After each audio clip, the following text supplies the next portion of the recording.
All right, so we're back in the saddle here, leaving milepost 5 behind. Luna's whiny a little bit because she can't see Noah.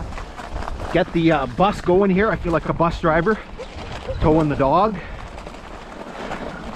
It's going to be interesting because there's some spots where there's some ballast, and I'm not sure how that's going to go. All right, so as I mentioned, this is a fairly quiet section, especially in this middle part here. There's not too much going on, so there's gonna be lots of kind of zooming you ahead.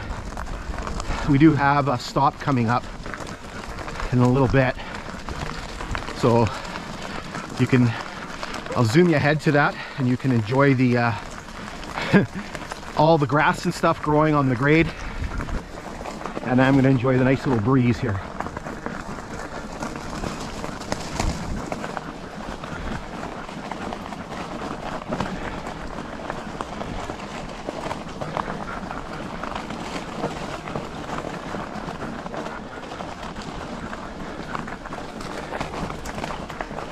Little tiny rock cut here, just a little bitty bit one.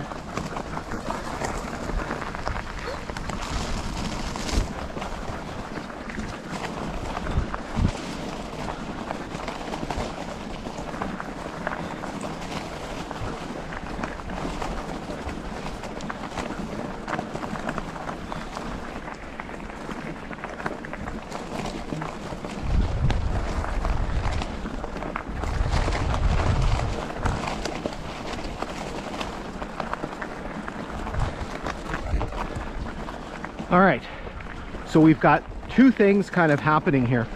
So first of all, this spot right here, somewhere in this area, was the location of a planned station on the railway line that was never constructed. So in some of the preliminary work, you will see a thing that's listed as Grassy Creek Station.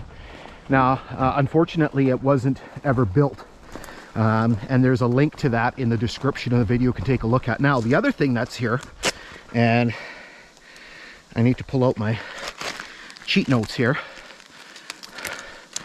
because sometimes it's hard for me to remember everything that's going on. So, right here, I don't know if you can see it, but the railway grade appears to widen out here. And what we have here is we actually have a, there was a siding here. And so this was at milepost 5.3. And so there was, starting in 1941, there was a 4-car siding that was connected at the east end, so that end over there, and you can, I don't know if you can kind of see it, widens out here, and that's what I'm assuming is the siding here, or the spur. And so this spur belonged to Emil Anderson, the Emil Anderson company, and I'm guessing it was some sort of log cutting outfit or timber outfit. Just trying to see if there's, I can feel indentations from the ties here. It's almost like this is kind of the end of it. So what I'll do is I'll flash that timetable, the 1941 timetable up, and so you can see that thing for the logging outfit.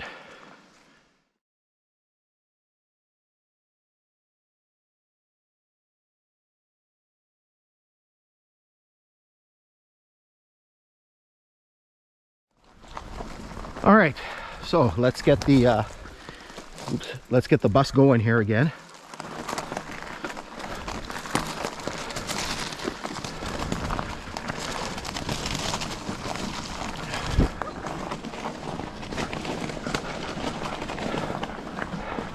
Luna seems to be, fingers crossed here, Luna seems to be doing a little bit better today than she was 2 days ago with the trailer. She kept trying to jump out. Maybe she's more tired today. I do have her leash on her with her nose collar, and so maybe she feels a little bit more kind of restrained. I was sort of kicking myself because they do make, I mentioned this in the last video that we did, they make ones that are like a child carrier where you can actually zip them in. My wife may have commented that I would look even more ridiculous than they do now, towing my 60-pound dog. All right, so here things open up, and I believe over there, I don't know if you can see, I believe that's Potato Lake, I think. Another culvert here. No, there's a marker. Can't read the mileage, unfortunately. The ballast is bad. Lots of remnants here. Spikes and rail anchors and, oh man. If there's anything, I had a comment on social media the other day. So I want to say thanks to Scott, and he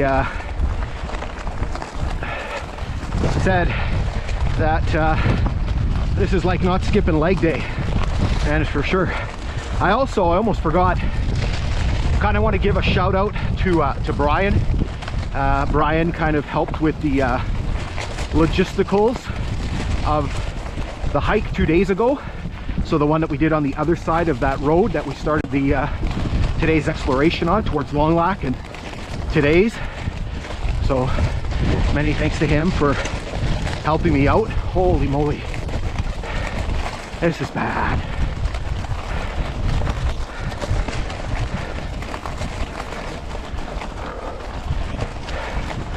So here we go from the swamp back to the more upland area. Oh, my thighs are burning. You can actually see we're climbing a bit.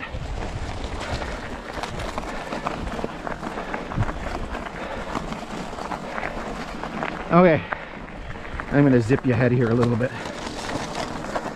Wait, hold on.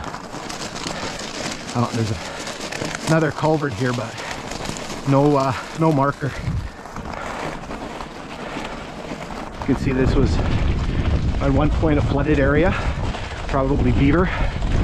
Now it's all dried up. Okay, now I'll zip you ahead.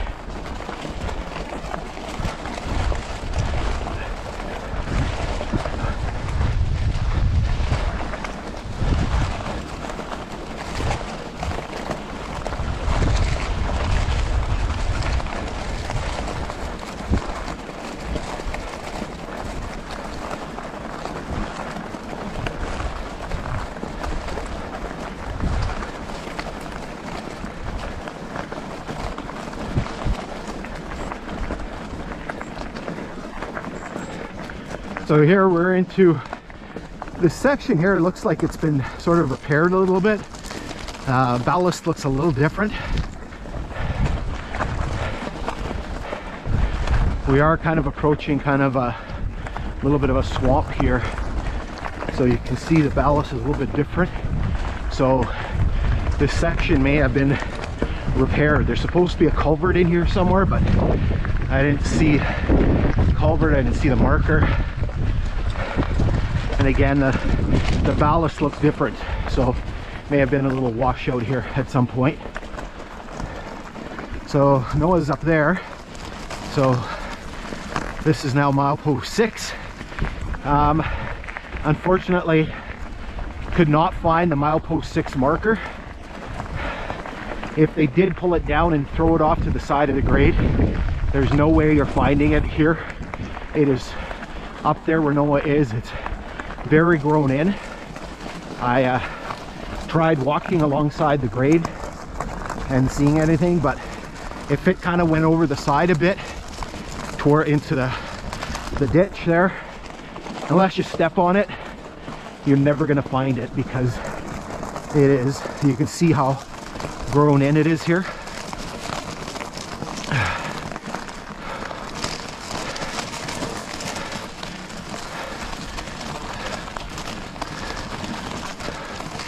Wow,